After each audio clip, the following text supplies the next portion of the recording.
The views and opinions expressed in this podcast do not necessarily reflect the views or positions of ACUMA, its board of directors, its management staff, or its members. The podcast discussion presented is conversational in nature and for general information only.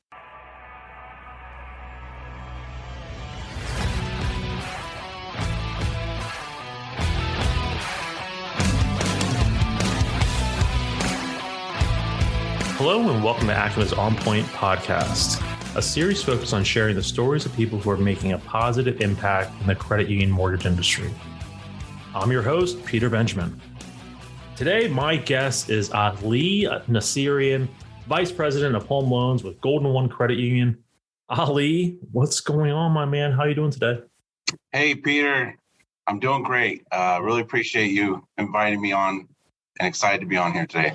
Listen, Ali, the pleasure is all mine. I am, I over the past, couple, we'll say year or so, I've gotten a pleasure of knowing you, and there's very few people out there that amaze me as much as you do. So I'm happy that we had an opportunity to sit down, have you on the podcast and really get to know you a little bit more and also share your story. And I think it's one, especially as we navigate this year and really the years to come is something that could resonate a lot with everyone else. But before we go too much further, we have, like I said, an awesome episode. We have to do a little housekeeping, a little ACUMA housekeeping.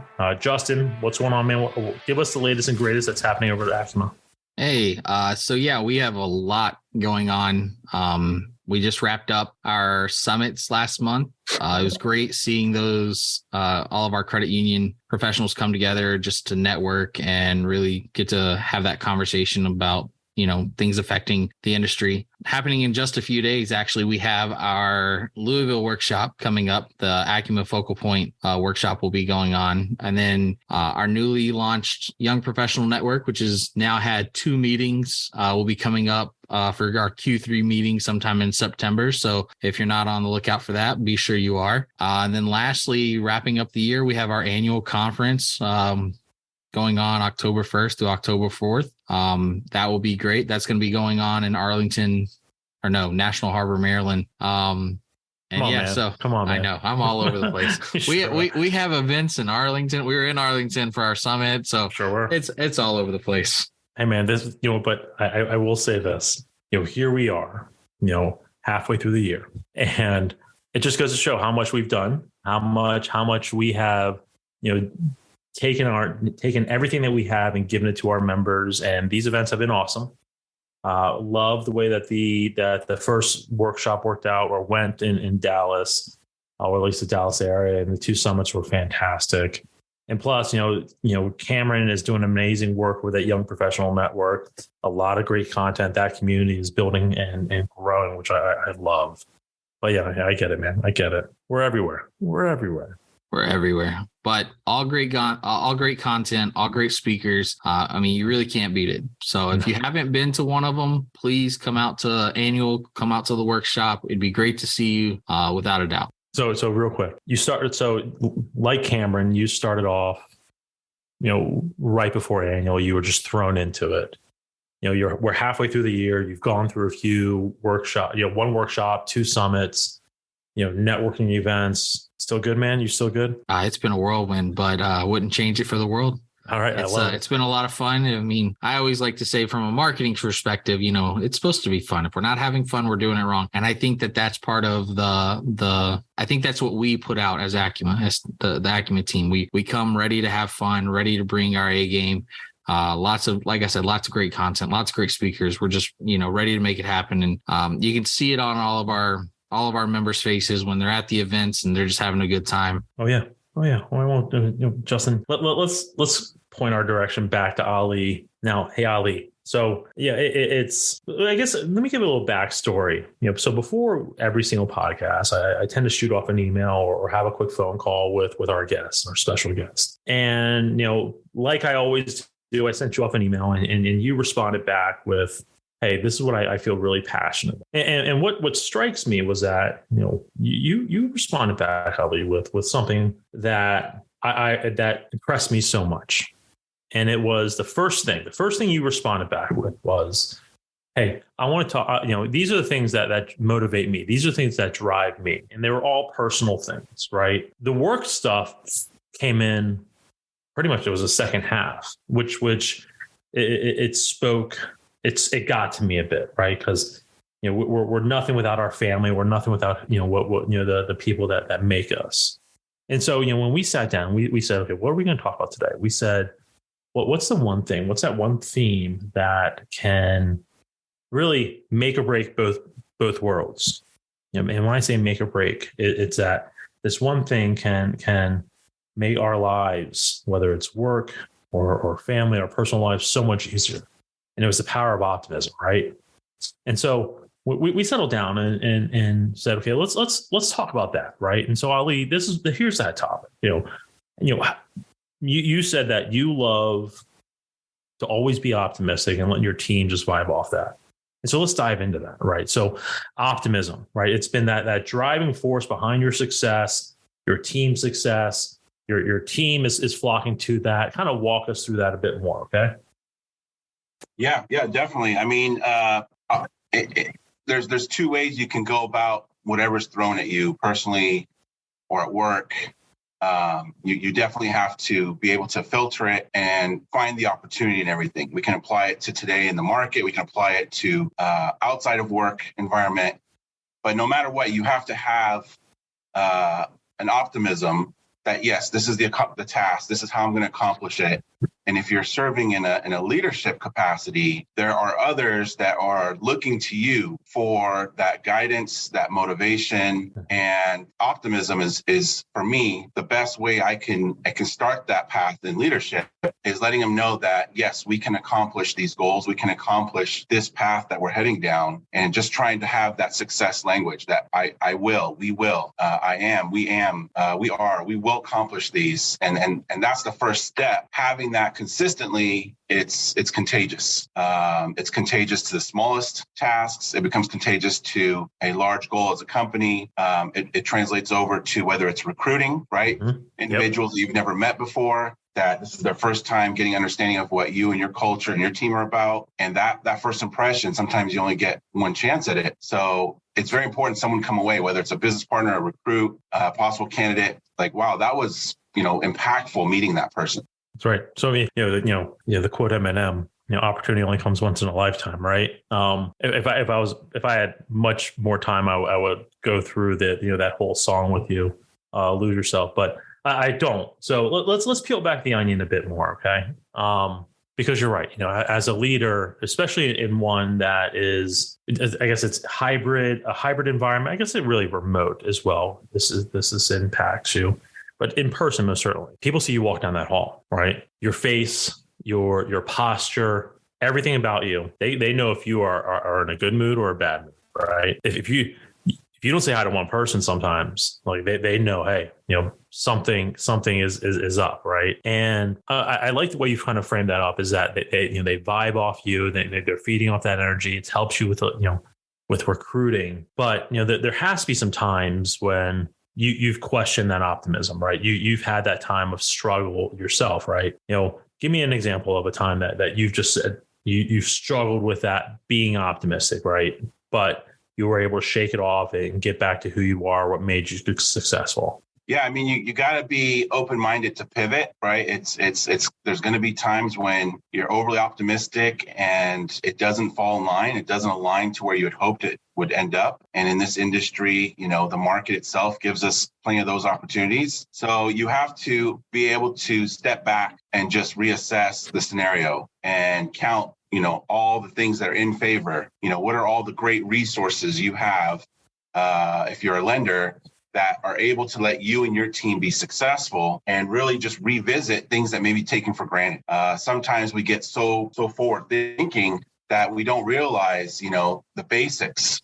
And going back to the basics and identifying those basics as positives, as favorable characteristics or resources is the first step. But it's okay when you're optimistic that you have to make these pivots. I mean, you're not always going to have success after success, accomplishing these goals.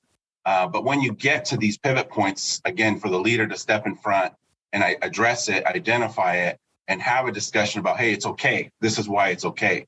and this is what we're going to do moving forward. It's being able to identify at the right time, not letting a lot of that momentum drop back down. Sure. And it's not always easy, right? I mean, you're human too, right? I'm human. I make mistakes, and sometimes we have to own it. But I guess how we go about owning that mistake and showing showing our team that we can get past this is part of that, right? Part of that team growth. So let's again, being optimistic, right? That glass half full mindset. I mean, have you always been like this? I mean, what kind of, was there a light bulb effect that made you say, things are just easier if I'm happy, or you just always been like this? I mean, what is it? Yeah, I think, I don't know if one day just the switch went off, but in general, I've always had an optimistic mind outset on life, and never thought anything could be accomplished, whether that was personal life or work. I love a good challenge. So I've never ever been one to be defeated before I even take on something. And then I think as I've grown in my professional career, I've learned to be a little bit more polished with how I'm optimistic and how I want that to be contagious with the teams. But if I had to find a window, I'd go back, probably when I first started getting into the mortgage industry, because you're going to experience a lot of failure in this industry, and maybe even beginning of my origination days long time ago. And then I think that helped. You have to experience some failures, some things that don't go your way, to really understand what it means to be optimistic and to pivot and to reset. Oh yeah, it's almost like you have to find that one thing that even during the toughest time that you do well. I'll give a story. Back, we'll say pre-Great Recession, or whatever you want to call it. The housing bubble bursting, whatever, 2007, 2008. I was in the wholesale side of the mortgage industry. I just became an account executive. So I was out there selling, hitting the road. My territory is all of West Virginia. And the funny thing is I lived in Maryland, just north of DC. And so I'd have to travel a lot. I mean, I would be on the road 4 or 5 hours to visit one client, right? And I was struggling. And it was a tough territory that had 3 or 4 other account executives just come and go. And so I was like, you know what, I can do this. I'm gonna be determined to be successful. But I ended up struggling, right? And I didn't make it. I was not a very good account executive from a number standpoint. But you know what I was very good at? And this was the positive. This is how I shaped it as my success story from that experience. Was that back then you asked me anything about any broker, mortgage company out there, ask me anything. I would tell you who their principal was, or who their head loan officer was, who their top producer was, what the name of their kid, you name it. Like, what do they like to do? I was very good at building those relationships. I couldn't get a loan. But that story taught me that, hey, even during the toughest times, there's always something that you can be, that there's always a positive, right? And leveraging that positive can carry forward whether or not you continue on, or you have to pivot, or you get out of bed one day and go tackle the day, right? We have to tackle that day. But I like how you kind of frame that up. Now, optimism also feeds over to the personal life, right? I mean, I know you have 2 kids, right? Yeah. It's not easy, as a father of 3. It's not easy walking out. I work from home. It's not easy opening my door and having 3 kids some days just run and tackle me. But you got to do it, right? You got to be positive for them also, because if anyone feeds off you, more so it's the kids, right? Yeah. I mean, you leave the office or you shut off the laptop monitor, the day is not over. That's the more important role that you have in life is the family role. So being a beacon for them and showing them, for me, it's not just them seeing how hard I work, it's how passionate I am. And that's something that with 2 little ones, I hope that they get from me is this is Dad's passion for what he does. Find something you're passionate about and contribute and make your mark in that path. That's for me is something that I'm truly appreciative of and very fortunate, to find my way into this industry that I am very passionate about. And I've been able to connect with great individuals and organizations that are also providing value back into the industry. But for family is, yes, making that time, making sure that you are, 100% at home as you are 100% at work. That takes a lot of mental understanding and balance, as well as physical, right? I mean, a long day, you get home and there's some activities that family wants to do, is making sure you're having a schedule, you're carving out time, you're blocking out time for activities that need to happen. Therefore, there's no imbalance, there's no burnout, or anyone, work or home, home feeling left out of the need of your leadership, your services, your presence. So always being present in that moment, understanding where you are. Am I in this moment? Am I understanding what's being needed? That's something you always have to work at, and easy to forget and fall behind. So for me, letting them have that personal time, I can check out from work, be a father, but still address any questions they'll have of me of what I do for work and why do I do that and why is that important for me. Hey, Ali. So my question for you is, where do you like, what drives you to get that, right? So you have all this optimism. You have, you give 100% at home. You're giving 100% at work. I mean, I'm good at math, but nobody's got 200%. So where is it coming from? Like, how do you fuel the tank so much that you're bringing 100% all the way across the board? Justin, you were in the Navy. You know, you can give 200%. Oh yeah, you can give 200%. Yeah. But I mean, that's a good question. It's like, where do you dig deep and keep finding it, right? Yeah.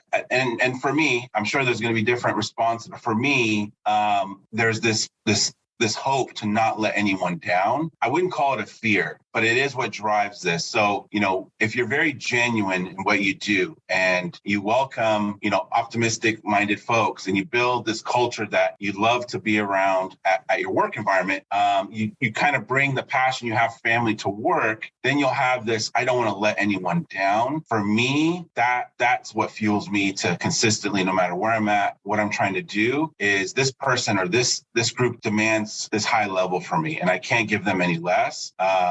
Yes, you can be tired mentally, you can be tired physically, but to me, the worst scenario is not delivering, whether it's for family or work, and really letting them down or seeing them disappointed in me. So that in itself is my motivation, to always be pushing the bar per se, to be delivering better results, to be a better person, to get better every day, to compound those results. That in itself is my self-motivation. Very cool. I love that. It's almost like surround yourself by good people, right? 100%. Because even when you're having a bad day, they'll push you along, and vice versa. They're having a bad day, you push them along. But if everyone's out there smiling, right, that's so much easier. That makes life so much easier, right? Now, Ali, we're going to talk about another passion of yours. I'm sure this helps you be optimistic, right? Although one can easily say that it's not always easy to be optimistic when doing this. But hey, man, you love golfing, right? You are. I guess, can I say avid golfer? Like, I mean, you travel around the country with pretty much your sticks everywhere you go. And for those who don't know, sticks are a golf club. But that has to be just being outside. I mean, here you are, fresh air, the smell of freshly cut grass, birds chirping. I mean, that has to aid in that optimism, right? But again, so here's the question: you hit a slice, right? You probably don't slice too much based on the amount I know you play. You probably don't slice too much. How do you get back to get that out of your head and be optimistic again? Yeah. I mean, perfect example right there is you can definitely hit a bad shot. You can pout about it. You can blame all the reasons of why that happened. Maybe you blame the environment, the equipment, or you can say, you know what, moving on. I know what happened there. I know what I'm going to do, fix it next time. Although that's not always the case with golf. You tend to repeat these errors. Oh, yeah.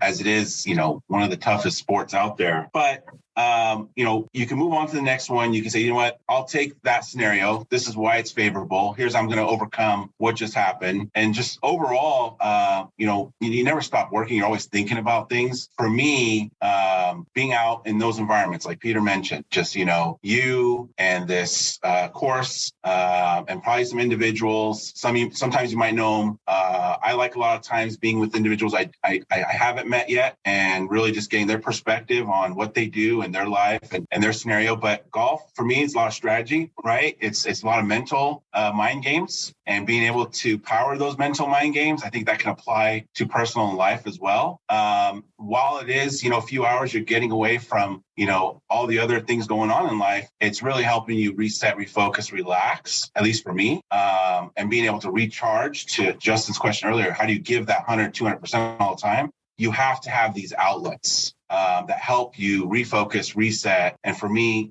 golf is one of them. I do enjoy.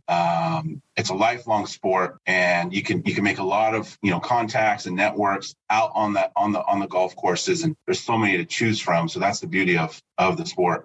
I love that you say it's a mental game, because I think the mental game starts when you wake up and you're getting ready. You have to look the part to go play golf. Like, I know that if I've got, the best the best golf attire on, I got my favorite golf hat. I don't care if it's a slice, a hook, whatever. I know because I look great, I'm playing great. Yeah, It starts from the beginning. That's right. Agreed. That's right. 100%. That's right. And Justin rolls out. He has his plaid on and his knee-high socks. He's ready to go. And it's all decked out in orange. All decked out in orange. Yeah, Tennessee, go balls. That's right. But and also I need to correct you. Sometimes it is the club.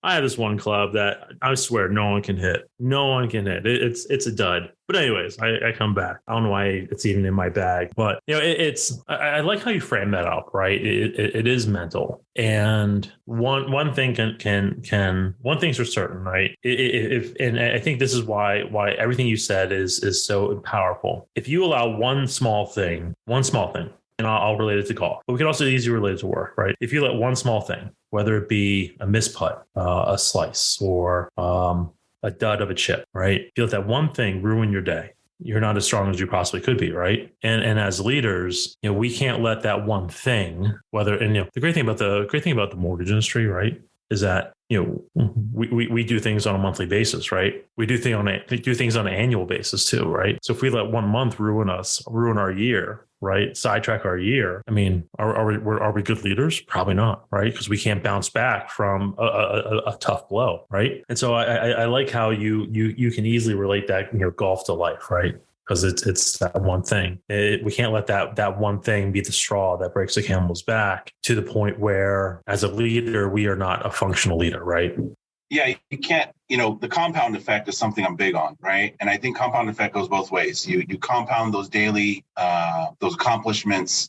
To your point, Peter, it can go the other way. You can let these things build up, the reasons why you were not successful, the reasons why this did not happen. And those will end up building into a compound belief that was the reason, or this particular effort was the reason you were not successful. So to your point, yeah, you let that build up for a month. I mean, that's a scary sight, of letting it continue without addressing it mentally, getting past it or addressing it with your team. Compound can go both ways. Oh yeah, no doubt. So we're approaching time in this first part, and you kind of already answered this question, but I like asking it to everybody, and it's not intended to be a trick question. It's again part of this podcast is getting to know you. We've gotten to know you a little bit in the last handful of minutes, but. And again, you kind of sort of answered it, but what is that one thing that motivates you every single day in, day out? You put one foot out of bed, and from the second that your foot hits that floor, it's the thing that's driving you throughout the course of the day until your head lays back down on that pillow. What is that one thing? Okay. Yeah. I mean, we definitely focused on being optimistic and maximizing, seizing the day, as the quote says. But for me, I think it's driven around the word value. What value am I providing? What value am I creating? What am I maximizing in today's opportunity to me? So I like to look at everything and say, does this align with my goals today? Does this align with my focus? And usually by the time I get to that morning, I've had a rough look at my schedule or events coming up that day to make sure everything does align. But there's individuals in my role that I know that I have opportunity to give a positive impact and send them in a positive direction. And knowing that my efforts, will compound and down the line, it'll build with other leaders in the organization. That puts, again, back to the question Justin had earlier, what makes you drive to that 100, 200%? Now I know that I could let individuals down if I'm not at my best. And I think for me, it turns on another level of drive for me. And I get the best version of all Lee that's possible. I love that. I mean, we talked about a lot. You talked about, creating that value, right? Making a positive impact in people's lives. At the same time, in many ways, we dipped our toe in, the legacy of our children and being a representation of who we are for them, right? I mean, this wasn't intended to be a conversation that could possibly go deeper. I think we could spend a lot more time going deeper into these things, right? I mean, I don't remember that, I don't remember who said this or what quote it is, but in many ways that your final words reminding me of this. And again, I'm paraphrasing what this quote is. And again, I hate that I can't remember who said it, but it was that a great society is when men plant trees under which shade they will never sit. Right. So that right there is almost exactly how you framed it up in this conversation.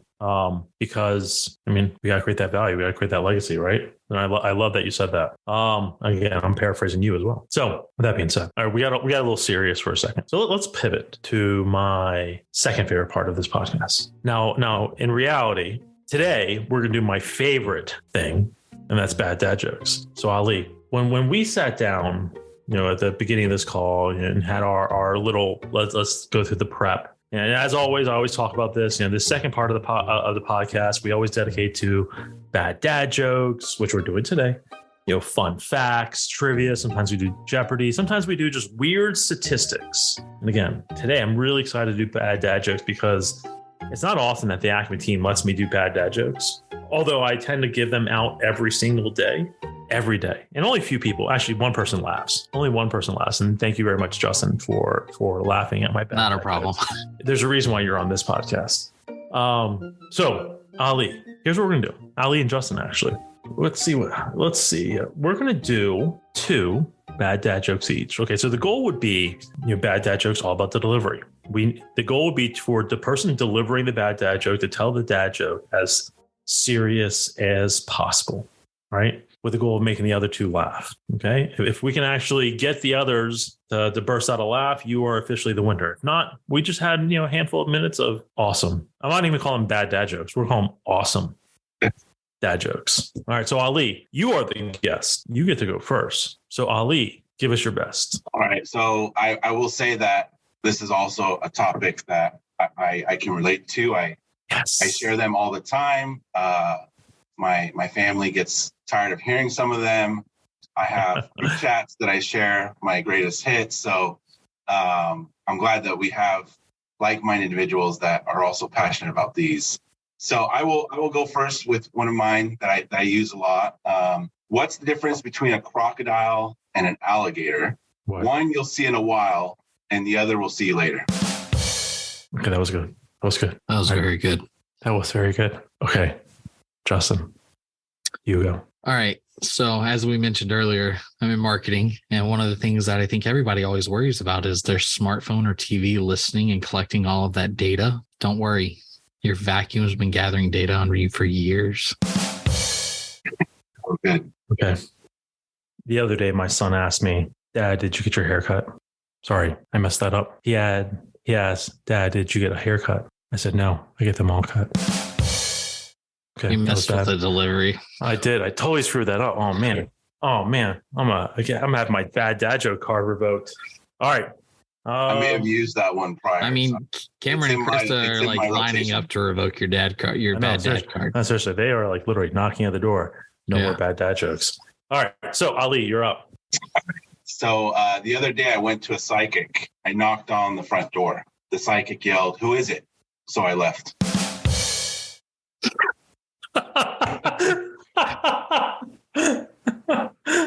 That might be the winner. Yeah, that was good. Oh, that one got me. All right, Justin. Right.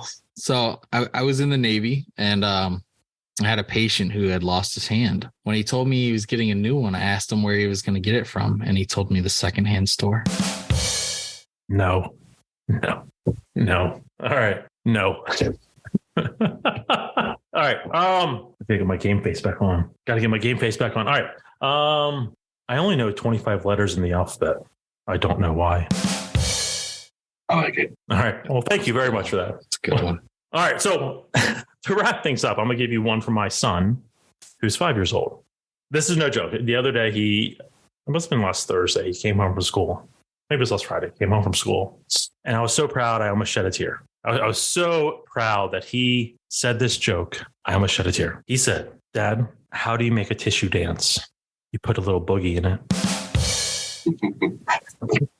And that wraps up dad jokes.